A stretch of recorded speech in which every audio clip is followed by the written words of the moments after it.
Live 24/7. This is AGT Live 24/7.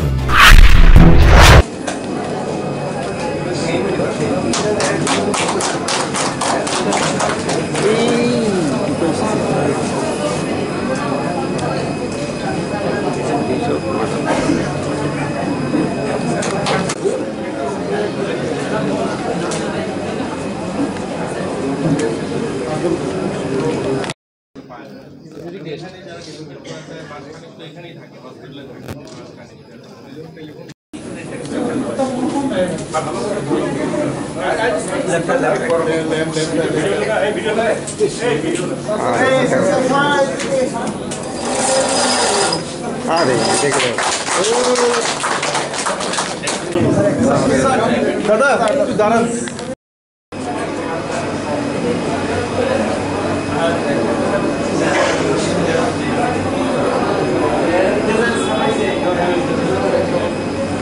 আর দেখুন, এটা একটা আমাদের জন্য, আমাদের দপ্তরের এবং আমাদের এখানে যারা সাধারণ নাগরিক যারা দুটা পক্ষের জন্য একটা বলবো গুরুত্বপূর্ণ দিন আজকের।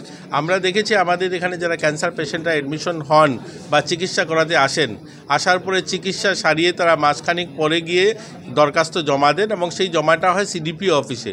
তো সিডিপিও অফিসগুলো প্রান্তিক গ্রামে, আপনি কদমতলা সিডিপিও বা আমাদের গৌরনগর সিডিপিও বা আমাদের রৈশাবাড়ি এরকম অনেক দূরে, এবং সেখানে জমা হওয়ার পর সেটা প্রসেস হয়ে আস্তে আস্তে 2-3 মাস সময় লেগে যায়। এরকম অনেক পেশেন্ট আমরা দেখি যে তার যখন সোশ্যাল পেনশনটা স্যাংশন হয় তখন হয়তো তিনি নেওয়ার জন্য বেঁচে থাকেন না। তো এর জন্য আমাদের এটা ইনিশিয়েটিভ যে এখানে যখন চিকিৎসা করাতে আসবেন সঙ্গে সঙ্গে যেদিন তিনি কার্ড বানাবেন, এখানে চিকিৎসা শুরু হবে তখনই এখানে অ্যাপ্লিকেশন জমা দিতে পারবেন এবং এখান থেকে আমরা খুব তাড়াতাড়ি সেটা প্রসেস করে ওনার যে সামাজিক ভাতা যেটা পাওয়ার সেটা তিনি পেতে শুরু করবেন। যারা সরকারি চাকরি নেই যাদের, এই ধরনের সবাই এটাতে অ্যাপ্লিকেশন করতে পারে। প্রায় 4000 ক্যান্সার পেশেন্ট যারা সামাজিক ভাতা পান এবং আরও আমাদের কাছে প্রায় 150-র কাছাকাছি আছে জমা, যেগুলো হয়তো এই মাসেই স্যাংশন দেব আমরা।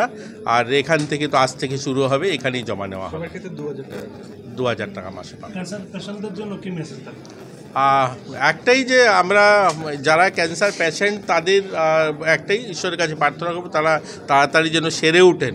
কিন্তু যাদের ক্যান্সার নেই আমাদের রাজ্যে, যারা সাধারণ নাগরিক, তাদের কাছে আপিল থাকবে সকলেই যেন তাম্বাকু, গুটকা এগুলো যেন কম নেই, নেশা দ্রব্য থেকে যেন আমরা বিরত থাকি, তবেই আমরা একটা সুন্দর সুস্থ সকলে বাঁচার হয়তো পাবো। যেভাবে এখন ক্যান্সার বাড়ছে, এর জন্য আমাদের সতর্ক থাকা খুব জরুরি।